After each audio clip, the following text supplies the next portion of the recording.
Hey, friend. Thank you for joining me for another episode of Parents Who Write. Today, I have with me my dear friend and fellow fantasy author, Michelle Summers. Thank you for coming back on the show. Thanks for inviting me, Erin. You are my first guest after a long hiatus, and this was the first time that I took a break from the podcast since I released it in July 2021, I think it was. Yeah. And I had to take a break because I created way too tight of a deadline for releasing my third book. And it got to the point where it was like, if I am going to get this done and hold fast to this, it's that if I'm saying yes to this, what do I have to say no to in order for it to happen? It was a tough choice. But that's why what we're talking about today is that pressure to do it all. Do you feel that pressure, Michelle?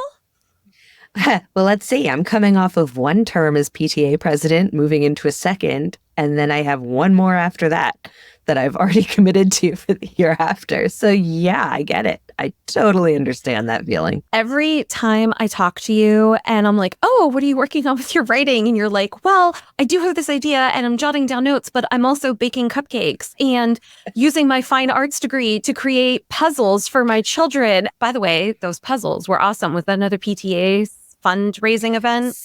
So that was something called TREPS that we do for our fifth graders. They actually do a 6-week course where they have to write out a business plan, like any money that I put out for the product, like the blank puzzles, they had to pay me back and like incorporate that into so they learned like, oh, this is what it actually means to make a profit.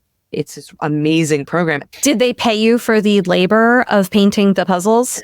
I did the labor for free. Oh, you're so kind. They couldn't have afforded the labor. No. But talk about teaching your kid how to be a little entrepreneur. Unfortunately, my own author business has kind of fallen off the wayside while I was painting puzzles and baking cupcakes this year. Because of the pressure to do it all. I hear you. Exactly. Where do you feel, for you personally, the pressure to do it all comes from? Mine's definitely like a trauma response. Oh, interesting. I kind of always had to do it all, so it just stuck with me. And so when I was PTA president this past year, I actually started trying to remember, I think 6 or 7 new events. Because wow, like everything we wanted to do, I was like, I'll do it. And I'm the kind of person who I wanted to bring this to the school, so I felt like I couldn't ask for help.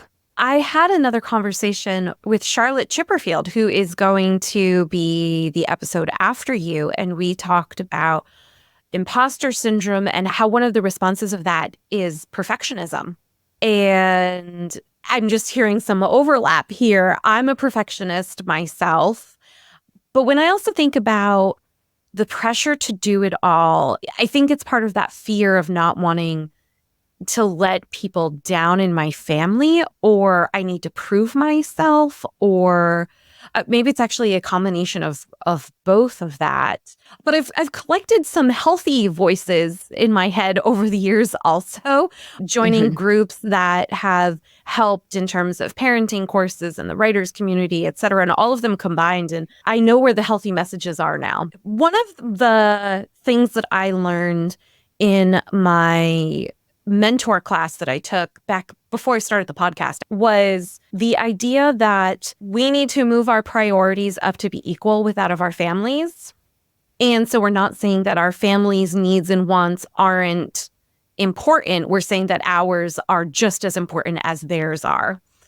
And once I learned to level the field in that way, the next thing that I learned with trying to figure out how to prioritize, I needed to acknowledge that my to-do list is never ending and I don't have to get it all done in a day. So how do you make time to write, Miss Summers? Well, I need to do it again because I haven't had time lately, but ignoring my kids is a good one. I made 3 of them. They can go keep themselves busy. Yeah. I have 18 laundry baskets. You can buy laundry baskets in a 6-pack on Amazon. Ooh. But with 3 kids, we and they all have huge wardrobes that wouldn't fit in their drawers even if it was all clean. Mhm. So I just always have like 6 baskets of laundry unfolded, stacked up in my dining room. It's clean, it's sorted by child, but it just sits there. There's this book called How to Keep House While Drowning. I was thinking about that when you mentioned the baskets, and I was like, oh, that reminds Yes. me of that book. Yes. Yeah, that book like saved my life. And it was like, there's no moral obligation to keep your house clean, and you do not exist to serve your space. Your space exists to serve you. And I may have taken that a little too to heart as far as like letting my spaces go a little too much before it's like, okay, this has outrun its useful cycle and I need to reset it. Mm-hmm. But looking at it that way instead of like, oh my gosh, I need to keep the house clean. So much healthier for me. It really is. I came to a spot where I love my mom friends that I've made over the years, where I would go to their house and I would see that their houses weren't clean to perfection.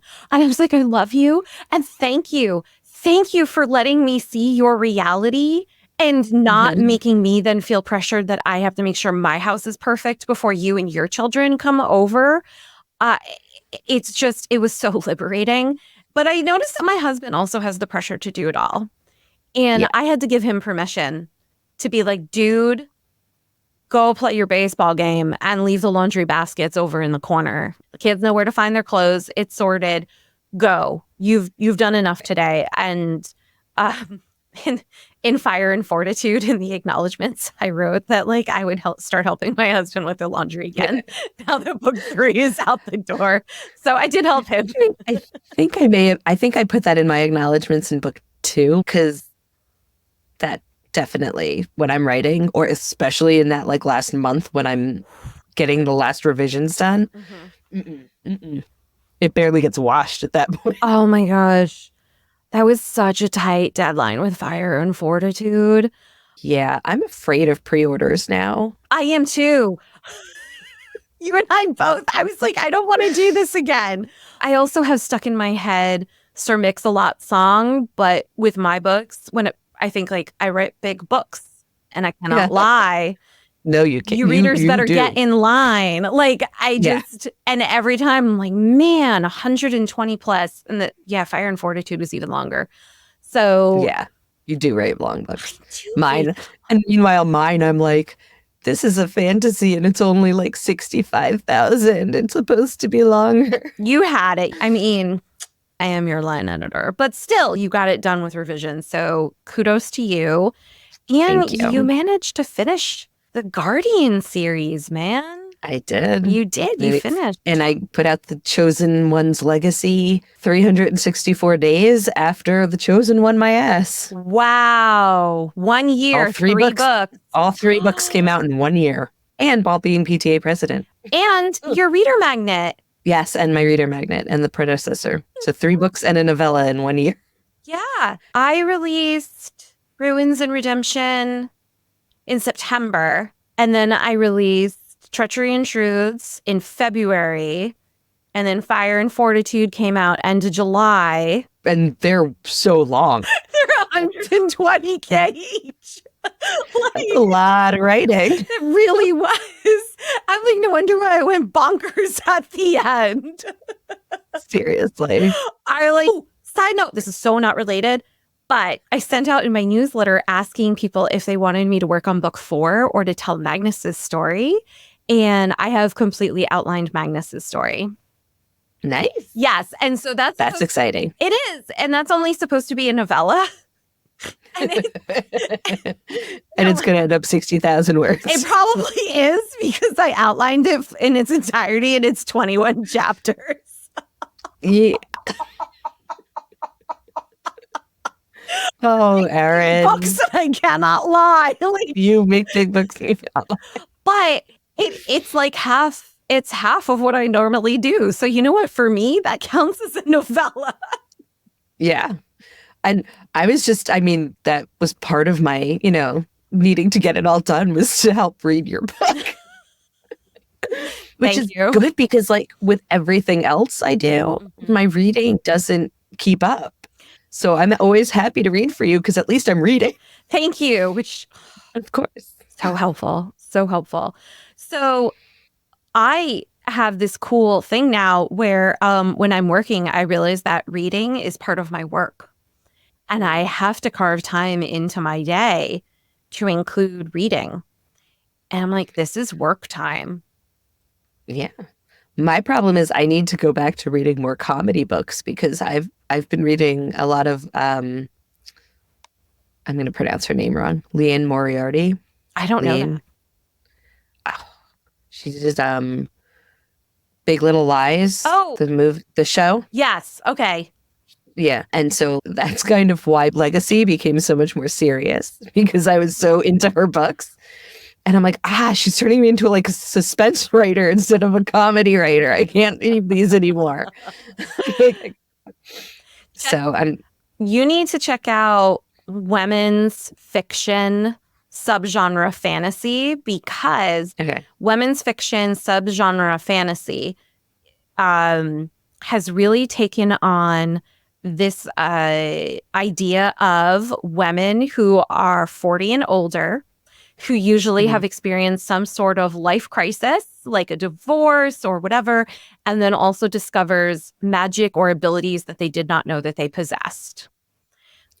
Sounds familiar. And they're also usually very snarky. So out of those categories, the only one you were missing was the life crisis at the beginning of The Chosen One, My Ass. Yes. Right. So, but otherwise you hit all those points with your writing. So I highly recommend that you go to that genre. I think you'd find major inspiration for you there. And check out Phoebe Ravencraft. I've also had the opportunity to talk with her personally, and she is amazing. Oh, wow. Yeah. Okay. Yeah. Super cool lady. Super cool lady. And she was reading my description for Ruins and Redemption and was like, dude, this book sounds awesome. And I was like, oh my God, she said that about my book. Like, okay, thank you. Oh, fun times. So yeah, okay, coming back to topic, pressure to do it all. Right. So your methods of not doing it all is giving yourself permission to leave your laundry in baskets and let your children actually entertain themselves. Why is that so hard these days? Like my 9-year-old came up to me today. He only had half-day camp today. And he just kept like wandering like a ping pong ball between me and his father who were trying to work. So they actually went for a really nice walk together. That's good. Because I get it, you know, play with me is fleeting. We don't get that often. Right. And I think that's part of that tug of war of wanting to do it all, to keep the clean house, to make sure our family is fed and clothed properly, and that we are meeting the expectations that society has put in place for being the mother and the caregiver, and also wanting to not lose those opportunities of play with me. So I built dinosaur Legos with my 6-year-old while my husband went for a walk with the older one. But if we just constantly do that, we're not going to make time for us and our dreams. And I love being a mom. I love being a wife. I enjoy having a roof. I should say I love having a roof over my head. It's not down on my priority list, right? I am very fortunate with everything that I have, but I need to fulfill more within me that is just for me, that gives me that space to just be me, for me, and for no one else. Well, okay, except for my readers, because I love them too. But you know what I mean? Like writing starts off with fulfilling my passion and my need, and creating that space for me to breathe. And so here is how I finally got over the whole I have to do everything. One, I mentioned it was that idea of realizing that my wants and my needs are just as important as the rest of my family. So putting that all at equal priority level. And then my mentor taught me the it's not rock, paper, scissors, although that could work too. It's the rock, pebble, sand theory. Have you heard that one, Michelle? Yes. Okay. But I'd love to hear it again. Yeah, well, thank you. I love that. I don't think about it enough. That's a really good point. So the idea behind the rock, pebble, sand theory, I'm trying so hard to not say rock, paper, scissors, is that we have so much sand in our lives. And here's where I quote Anakin Skywalker that I hate sand and it gets everywhere. But if you fill a jar with sand, you cannot fit the rocks inside. But if you put your 3 big rocks in the jar first, the sand filters all around it. So laundry, doing the dishes, calling the doctor's office, setting up your grocery list, all of that stuff is sand. It always somehow manages to get done, maybe not at the time or the day that you wanted, but it filters in and somehow does get done eventually. But if you do only that, you're never going to get your 3 big rocks in. So instead, at the beginning of my day, I try to just identify what are my 3 biggest things that have to get done today, that are my biggest priority. And I try to make sure that at least 1 or 2 of those are for me. And so laundry is sand, okay? It'll get done eventually, somehow, some way. The dishes will get done eventually. Your house is not going to explode if your dishes sat there for an extra day. I don't like my dishes to pile up to the point where it feels overwhelming, but they kind of pile up toward end of day. And then finally we tackle it right before dinner and then tackle the rest of it right after dinner. So I'm not doing every dish right away. And I remember distinctly when my kids were little and I had just started adopting this philosophy. And I'd put on the TV for my kids and I went into the kitchen and I was like, oh, time to finally tackle the lunch and the breakfast dishes. And I rolled up my sleeves and my kids were having fun watching TV. And I was like, gosh darn it, no. I am not allowed to do those dishes until I sit down and I write. And so I did. Just by swapping that idea around, we tell ourselves it's a good thing to learn when you're a kid, right? I'm not allowed to go play with my friends until I do my chores. When you're a kid, you only have a couple chores, get them done, and then you get to go play for hours and hours. With grown-ups, our chores are never ending. And so we actually have to teach ourselves the opposite, I feel, to say to ourselves, okay, look, my big 3 things today are, maybe the laundry has piled up now to the point where it's overflowing. Okay, fine. Now it's a rock at that point. Or if you have a PTA thing and it's like, all right, well, I got to bake these 24 cupcakes, or in your case, probably a million cupcakes. Like, so that's my rock. Fine. I have to do the cupcakes today. But then the other thing would be like, I get to write for 30 minutes. And maybe there's one other big thing that you just need to get done for the day. And then everything else, it just filters in like sand. But if you prioritize that first, those are the things that get done. Yeah, that's true. For me, a lot of it is just reminding myself that I want my girls to see that I can have my own stuff. Yes, that's a good one too. Because so often, like, especially because I'm a stay-at-home mama. So, I mean, now I no longer say I'm a stay-at-home mom. When people now ask me, what do you do? I say I'm an author, which just comes natural now for the first time, which is pretty cool. But until this, I was a stay-at-home mom. And that's so hard. That was never my plan. That was something when I was dating my husband and he said something about, like, he wanted to be a teacher. And he was like, well, but I'm not going to be able to support our family on 1 teacher salary. And I'm like, I'm never planning on not working. And then I had a really horrible job situation with a really terrible, narcissistic, awful boss that I ended up leaving and becoming the housewife at that point. Mm-hmm. And it's so easy to lose yourself and just be a mom. When, my oldest was getting to be 3 or almost 3, I was like getting antsy to get back out of the house. And then I got pregnant again. Mm-hmm. And then when that one was getting to the point where I was like getting antsy again, I got pregnant again. Mm-hmm. And so it was like, I need to do something now. It's so important for me that they see I'm allowed to prioritize me too. I don't want them growing up and feeling like they have to do everything for everyone else.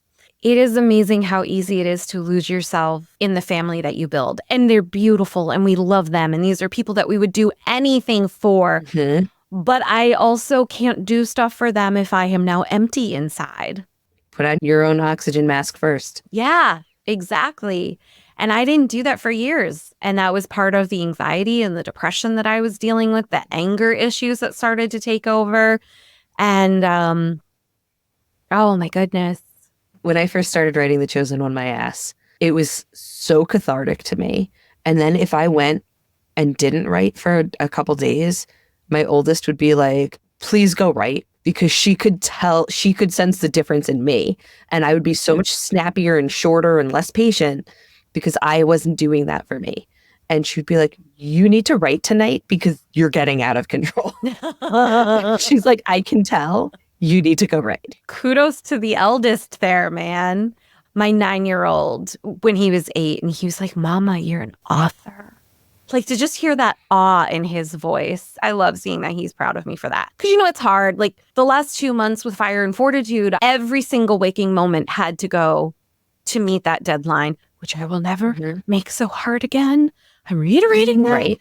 Oh my gosh. But I did it. But every single moment had to go to it. And toward the end of that, my son said to me, Mama, you like writing more than us. And I nearly broke down in tears. And my husband, bless his heart, said, I know it looks like that right now, but someday you'll really understand the pressure of deadlines. And Mama's almost done. She's almost there. And we're going to celebrate when she's done. So I'm really lucky that I do have a very supportive partner in that. It was really hard. I just loved that when you were helping me with Legacy and you were like, didn't you build in extra time when you set this pre-order? And I'm like, I did. And I'm still that short. Oh, yeah. So everybody's probably like, what's going on with this whole pre-order thing? I'm just going to clarify. There is a very useful marketing strategy where when you are finished with your book, you set up the pre-order for the following book. So this way, at the end of the current book, you can say, hey, the story continues. Click to pre-order the next book. And so the link is right there. It is a very savvy marketing strategy that works for authors. But I think in order for it to work, you also need to be further along in your author career. You need to know how long it actually takes you to write 120,000 words. Trying to cram that into 4 months was not so wise for me. I was like, I'm going to try this marketing strategy. Oh my God, it nearly killed me. I will not do that again. I think it is something that I would employ in the future when I have maybe a couple more books under my belt, and also with the series that I'm planning after the Eritol saga. I'm praying to go to like 60 to 80,000 words instead of 120. I say that, I'm a liar. With mine, it was like The Chosen One, my ass. I drafted in a month. Yeah. When I put out Chosen 2, I was like, sure, I can set the pre-order now. It should only take me and then it took me like forever, and it was wrapped up in all the other stuff. So you set the pre-order for 3 based on the time it took you to write 1 and 2? Yeah, that was... And you were like, sure, I've already done it twice. Why wouldn't it work for the third time? Right. And then the third time you got hit with massive quantities of sand. Yes, massive sand. Massive. But you got the book done. It challenged you.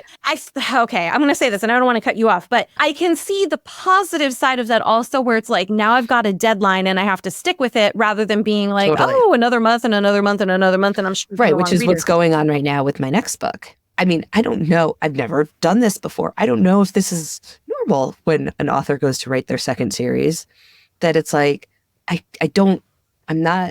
love my characters and I love the idea of it. And it's so hard for me to dive into it like I did The Chosen One. Interesting. Because The Chosen One, my ass, I wanted to do that for like a year and a half before I finally sat down to write it. And it was like all I could think about. And I was like, this story is so cool and I can't wait to get this down. And I'm very excited about this next one, but it's just, I haven't been sitting with it for a year and a half. Don't sit on it for a year and a half. I'm going to say that, please. I have to do more of the daydreaming faster. That's what I was going to ask you. If you've been daydreaming your story. No, I need to do that. I need to daydream it. So when I finished Fire and Fortitude, I felt burnt out.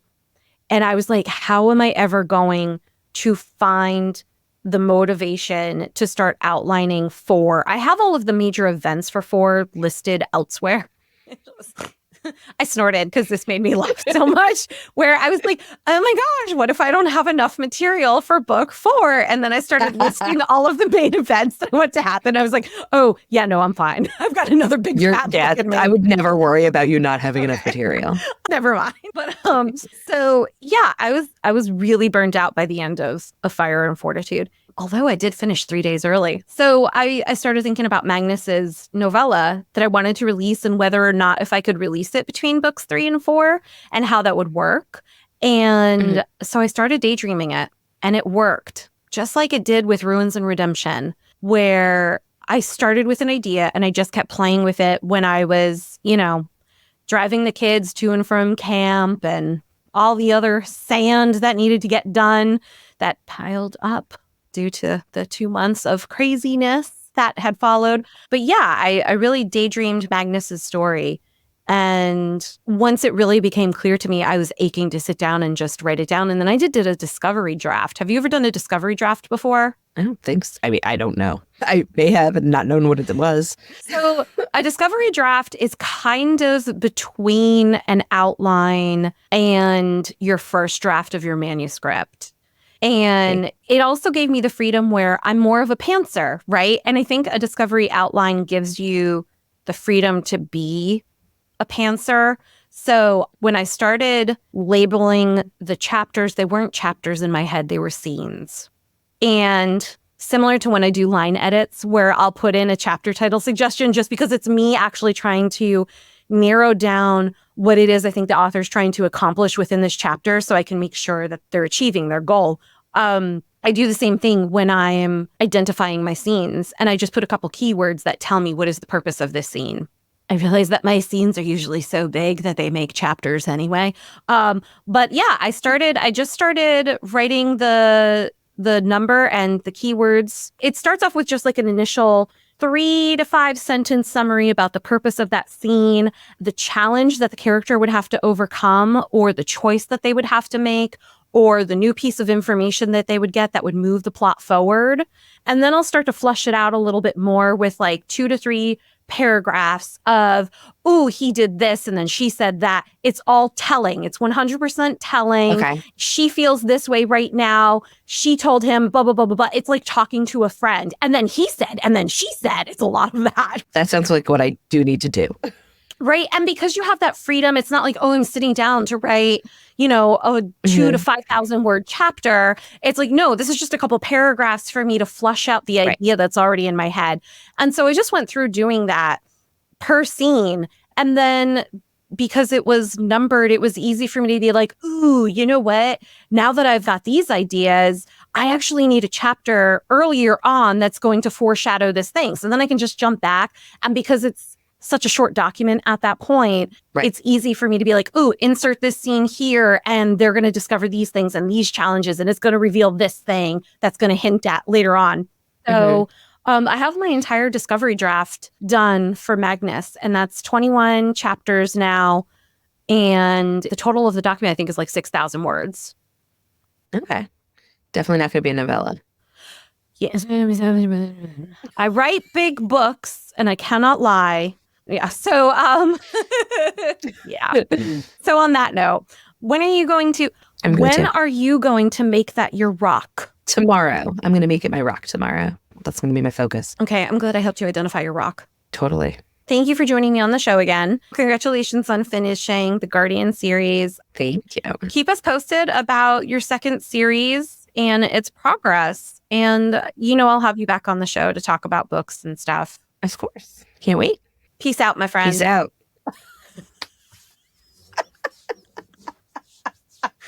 We should do an episode where we're drinking wine. How long would that one go? Oh, it'd be so much fun, though. All right.